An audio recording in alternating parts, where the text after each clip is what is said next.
The Assembly will now hear an address by His Excellency Andra Bērziņš, President of the Republic of Latvia, and I request protocol to escort His Excellency.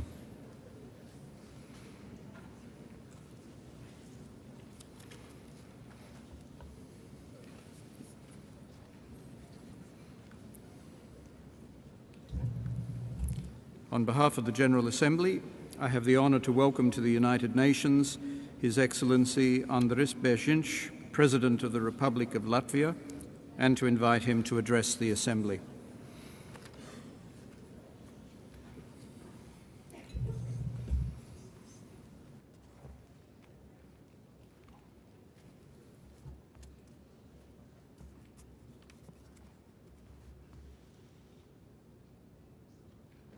Mr. President, Excellencies, ladies and gentlemen, allow me at the outset, Mr. Al-Nasser, to congratulate you on assuming the post of the President of the 66th session of the General Assembly.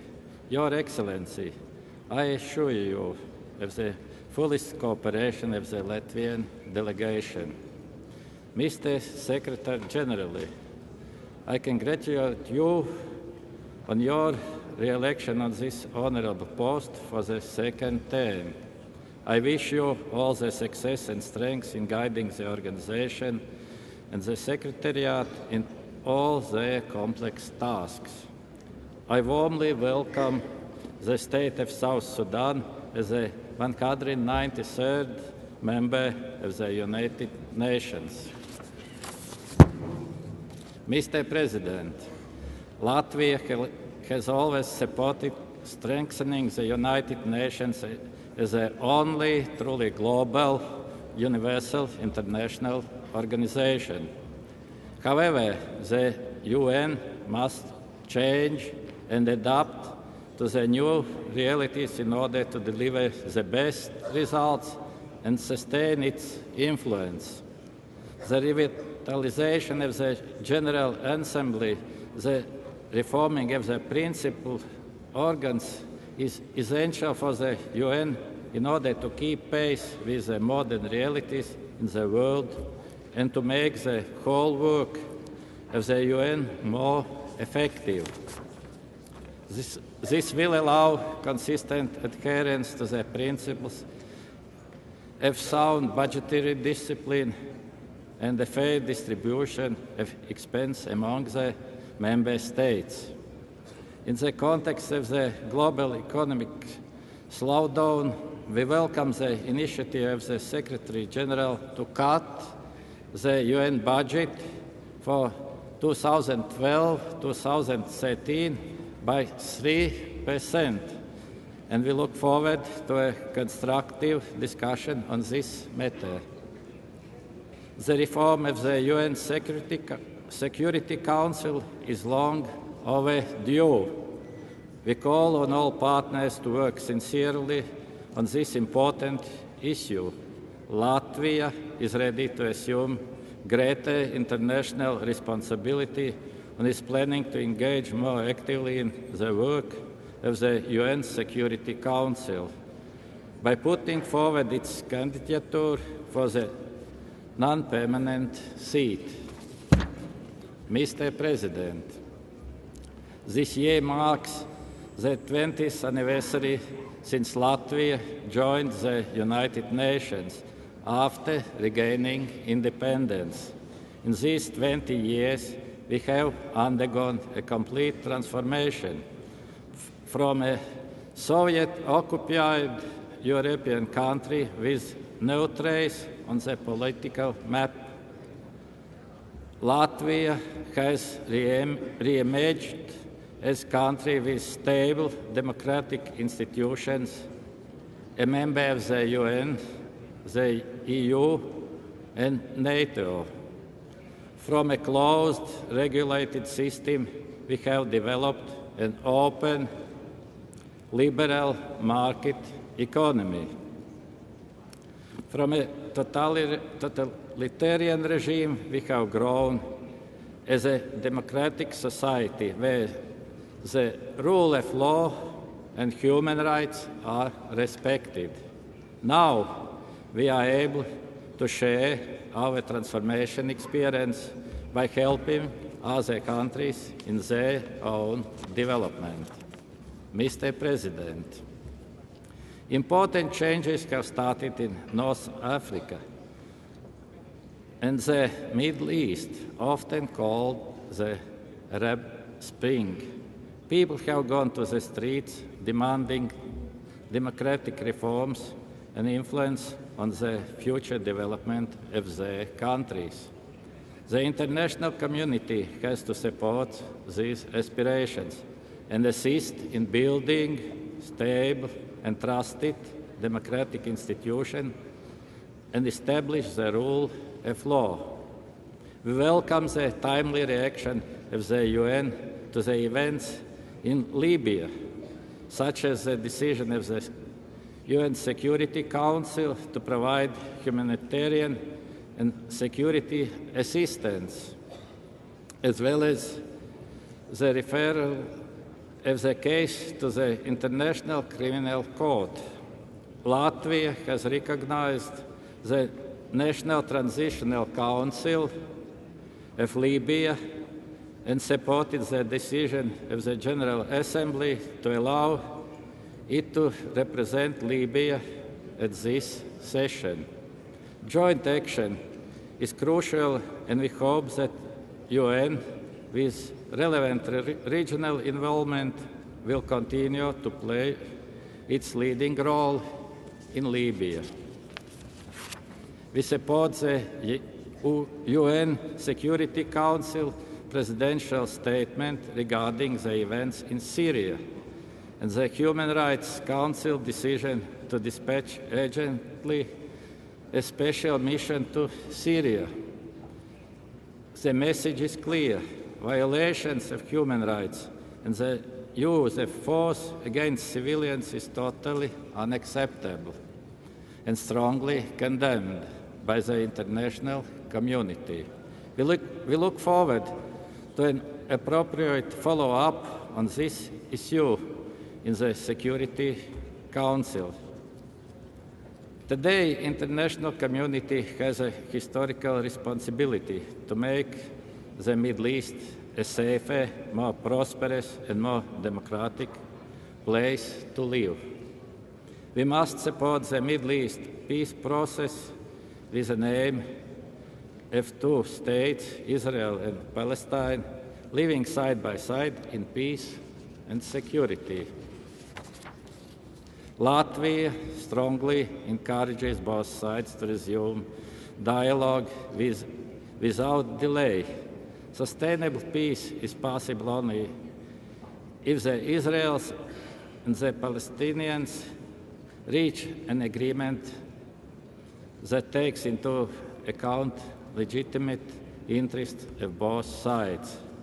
The international community, the UN, the Middle East Quartet, the Arab League and others should act together to help both sides to return to the negotiation table.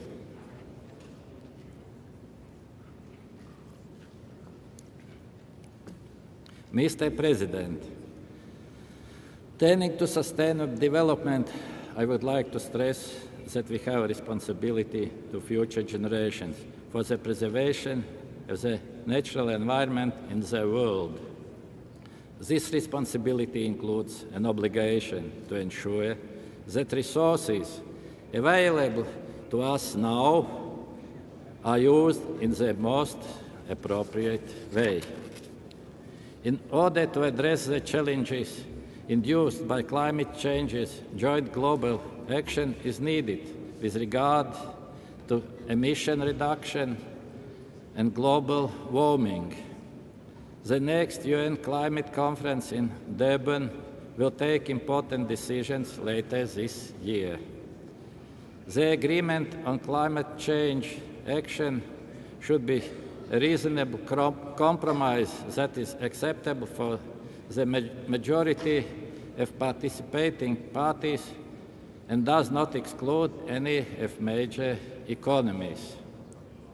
In order to achieve sustainable development, the protection of the environment as well as the preservation of healthy society are most important.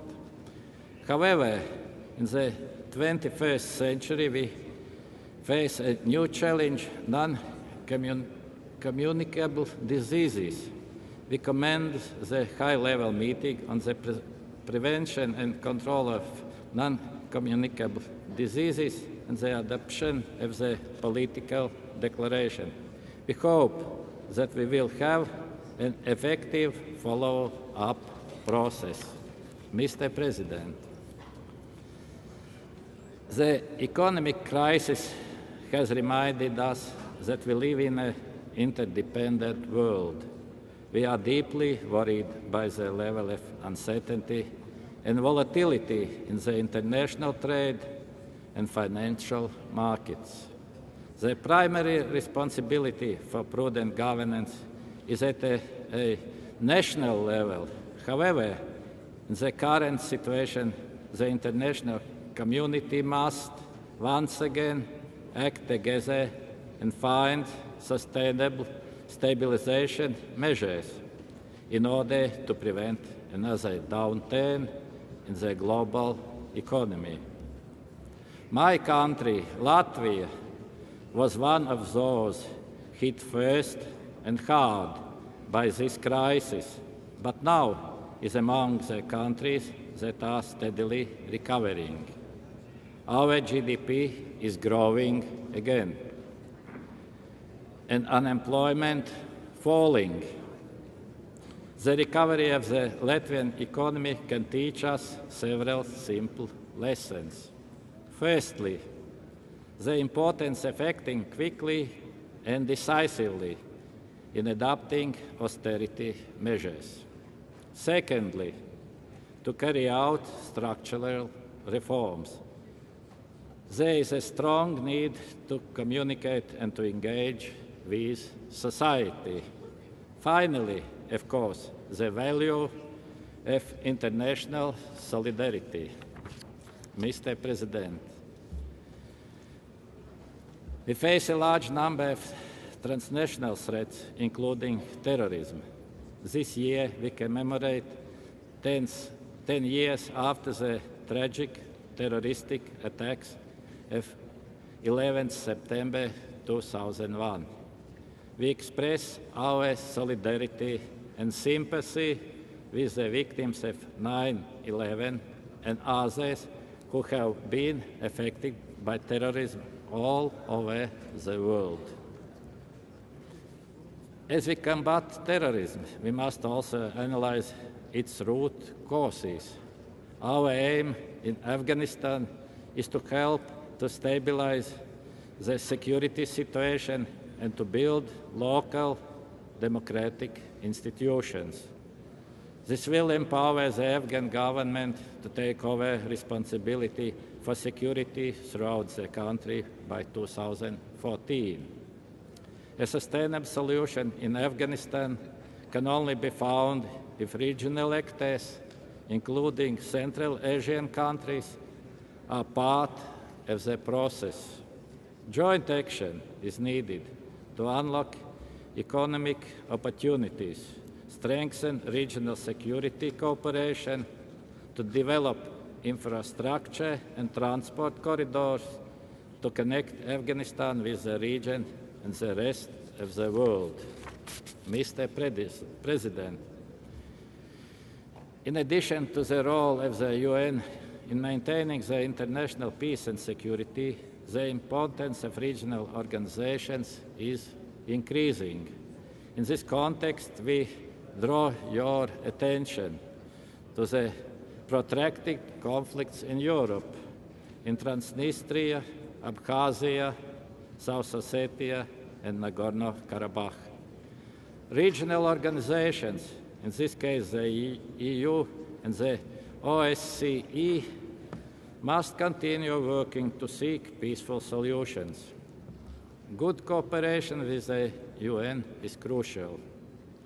Let me emphasize in this regard the principled and consistent position of Latvia and the EU in supporting the peaceful settlement of conflicts and values such as democracy, the rule of law, the protection of human rights. These lie at the core of the EU foreign policy strategy. Mr. President, this year we had the review process of the functioning of the main UN human rights body, the Human Rights Council. Latvia saw this review process as a unique opportunity to improve the performance and credibility of this important body. We took note of the outcome of the review process. However, we believe that much more could have been done to enable the Council to live up to the expectations that the countries and people had placed upon it. Latvia believes that the members of the Human Rights Council must lead by example through full commitment to the promotion and protection of human rights. Latvia attaches the greatest importance to this commitment by putting forward its candidacy for the Human Rights Council elections in the year 2014. Ladies and gentlemen, challenges to global security, development and human rights can only be overcome by our joint efforts. Latvia looks forward to a fruitful 66th session of the General Assembly. Thank you.